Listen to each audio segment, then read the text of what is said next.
আসসালামু আলাইকুম দর্শক, আজকে যে বিষয়টি নিয়ে কথা বলবো সেটা হচ্ছে গরু মোটা তাজাকরণ পদ্ধতি। মূল আলোচনায় যাওয়ার আগে যে বন্ধুগণ এখনো আমার কৃষকের লাইফস্টাইল চ্যানেলটি সাবস্ক্রাইব করেননি তাদের সাবস্ক্রাইব করার জন্য জোর অনুরোধ জানাচ্ছি।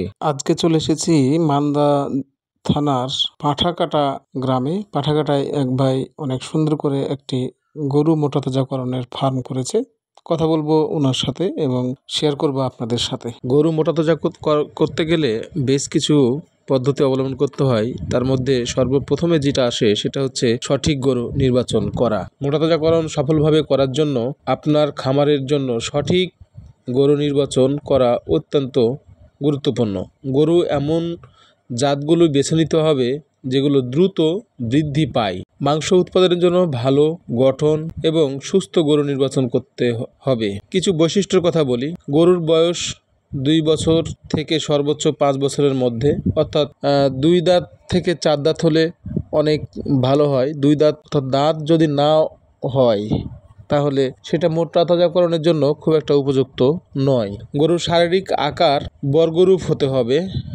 গরুর গায়ের চামড়া যেন ঢিলা ঢালা হয় সেদিকে নজর রাখতে হবে। গরুর হাড়গুলো মোটা হতে হবে, মাথা ও ঘাড় হবে প্রশস্ত, পা হতে হবে সোজা এবং পাগুলো খাটো আকৃতির হতে হবে। গরুর পিঠ এবং শরীরের পেছনের অংশ হবে চওড়া। গরুর লোমগুলা ছোট আকারে হবে আর কি। গরু খুবই ভালো লাগবে, একটা আকর্ষণীয় রূপ থাকবে এমন দেখে গরু সংগ্রহ করতে হবে। গরু সংগ্রহ করার পর প্রথম যে কাজটি হবে সেটি হচ্ছে পরজীবী ধ্বংস করা। বাহ্যিকভাবে দেখতে সুস্থ গরুর ভিতর থাকতে পারে নানা রোগ, যার বাস্তব উদাহরণ হচ্ছে গরুর খাদ্যনালীতে ক্ষতিকর পরজীবীর বসবাসের কারণে গরু পুষ্টিহীনতায় ভোগা। আর গরু প্রতিনিয়ত যে খাবারগুলো খায় সেগুলোর মধ্যে কৃমি যায়, যেমন ঘাস খেলে ঘাসের ডগায় ডগায় কৃমি থাকে। সেক্ষেত্রে সর্বপ্রথমে কাজ হচ্ছে কৃমিনাশক দিতে হবে গরুর ওজন অনুযায়ী কৃমিনাশক দেওয়ার পরের বিষয়টা হচ্ছে কৃমিনাশক করার পরে আপনার লিভার টনিক এবং জিঙ্ক করতে হবে। তারপরে পুষ্টি ও খাদ্য ব্যবস্থাপনা। সফলভাবে গরু মোটা তাজাকরণের জন্য প্রয়োজন রয়েছে গরুকে সুষম খাদ্য প্রদান করা, যাতে তার মাংস বৃদ্ধির জন্য যতটুকু পুষ্টি দরকার তা নিশ্চিত হয়। গরুর খাদ্য তালিকায় পর্যাপ্ত প্রোটিন, ভিটামিন, খনিজ ইত্যাদি নিশ্চিত করার জন্য প্রতিদিনের আঁশ জাতীয় এবং দানাদার জাতীয় উভয় খাবারের ক্ষেত্রে একটি সুষম খাদ্য প্রস্তুত করতে হবে।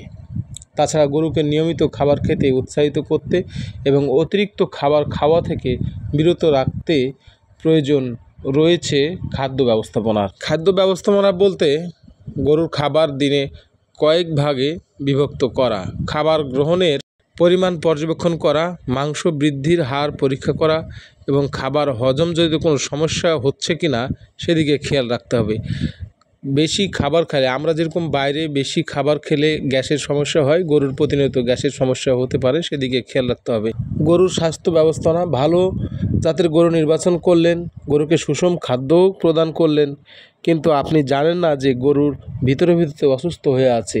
যদি এরকম পরিস্থিতি হয় তাহলে সকল প্রচেষ্টা নষ্ট হয়ে যাবে। তাই গরুর স্বাস্থ্য ব্যবস্থাপনা ঠিকভাবে আছে কি না নিজেকে বুঝতে হবে। প্রয়োজন মতো পিসি বা অন্যান্য ডাক্তার ডেকে খেয়াল রাখতে হবে। আর নিজে পারলে তো যথেষ্ট। যেমন রোগবালাই থেকে গরুকে নিরাপদে রাখতে টিকা প্রদান করা বেটার। আপনি যদি দীর্ঘমেয়াদী গরু পালতে যান তাহলে অবশ্যই 3 মাসের বেশি হলে টিকা দেওয়া জরুরি। চিকিৎসার মাধ্যমে নিয়মিত চেক আপ করানো, সংক্রমণের এড়াতে গরুর বাসস্থান নিয়মিত পরিষ্কার রাখতেই হবে। ঠিকমতো জীবাণুনাশক প্রয়োগ করা, গরুকে নিয়মিত ওজন দিয়ে তার স্বাস্থ্য উন্নতির জন্য সংরক্ষণ করা বা পর্যালোচনা করা। সেক্ষেত্রে যারা ছোট খামারি তাদের যদি ওজনের ব্যবস্থা না থাকে তাহলে ফিতে দিয়ে যেভাবে ওজন করা হয় সেটা দিয়েই আপাতত কাজ চালাইতে হবে। আর কি, গরুর মাংস পেশি যাতে সঠিকভাবে বিকাশ হয়, মানে বেশি হয়, মাংসটা ঠিকমতো হচ্ছে কি না এই দিকে খেয়াল রাখতে হবে। এগুলো খেয়াল রাখলেই ভালো হয় আর কি। 3 মাসের মধ্যে সঠিকভাবে গরুকে সঠিক খাবারের মাধ্যমে মোটা তাজা করে অবশ্যই বাজারে বিক্রি করতে হবে। একটা জিনিস খেয়াল রাখতে হবে, আপনি কোন সময় গরু বিক্রি করবেন সেই অনুযায়ী আপনাকে গরু কিনতে হবে। কারণ যে সময় বিক্রি করবেন এমন সময় আপনি গরু কিনছেন যে গরু বিক্রি করার সময় কেনার সময় যে দামে কিনছেন বিক্রি করার সময় তার চেয়ে বাজার কম হয়ে যাবে, এমন সময় গরু কেনা যাবে না।